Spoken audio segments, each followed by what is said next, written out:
ഇപ്പോൾ ഉണ്ണികൃഷ്ണൻ കല്ലേറ നമുക്കൊപ്പം ചേരുന്നുണ്ട്. അവിടെ പ്രദേശവാസിയാണ്, പ്രാദേശിക ലേഖകനാണ്.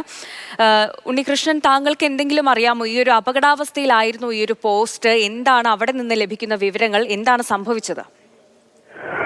അപകടാവസ്ഥയിലല്ലായിരുന്നു പോസ്റ്റ്. അതായത് ഈ പോസ്റ്റ് എന്ന് പറയുന്നത് ഇന്നലെ രാത്രി മഴയുണ്ടായിരുന്നു, ഇടയ്ക്ക് കാറ്റ് ഉണ്ടായിരുന്നു.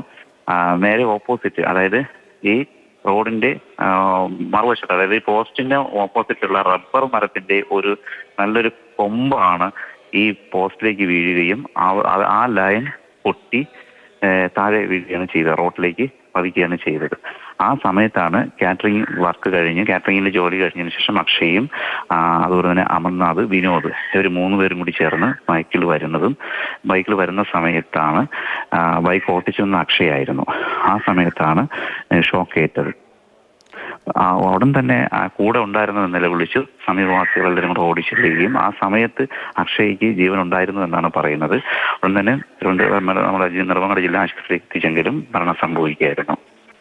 ശരി, ഉണ്ണികൃഷ്ണൻ കല്ലറ പ്രാദേശിക ലേഖകനാണ് നമ്മളോട് വിവരങ്ങൾ പങ്കുവച്ചത്. അതായത് അപകടാവസ്ഥയിൽ ഉണ്ടായിരുന്ന പോസ്റ്റ് അല്ല, ഇതിന് സമീപം ഉണ്ടായിരുന്ന ഒരു റബ്ബർ മരം, അതിന്റെ ചില്ല വീണ് ഈ പോസ്റ്റ് തകരുകയാണ്. ഈ 3 സുഹൃത്തുക്കൾ ഇവർ കാറ്ററിംഗ് ജോലി കഴിഞ്ഞ് വരവെയാണ് ഈ ഒരു അപകടത്തിൽപ്പെട്ടത്.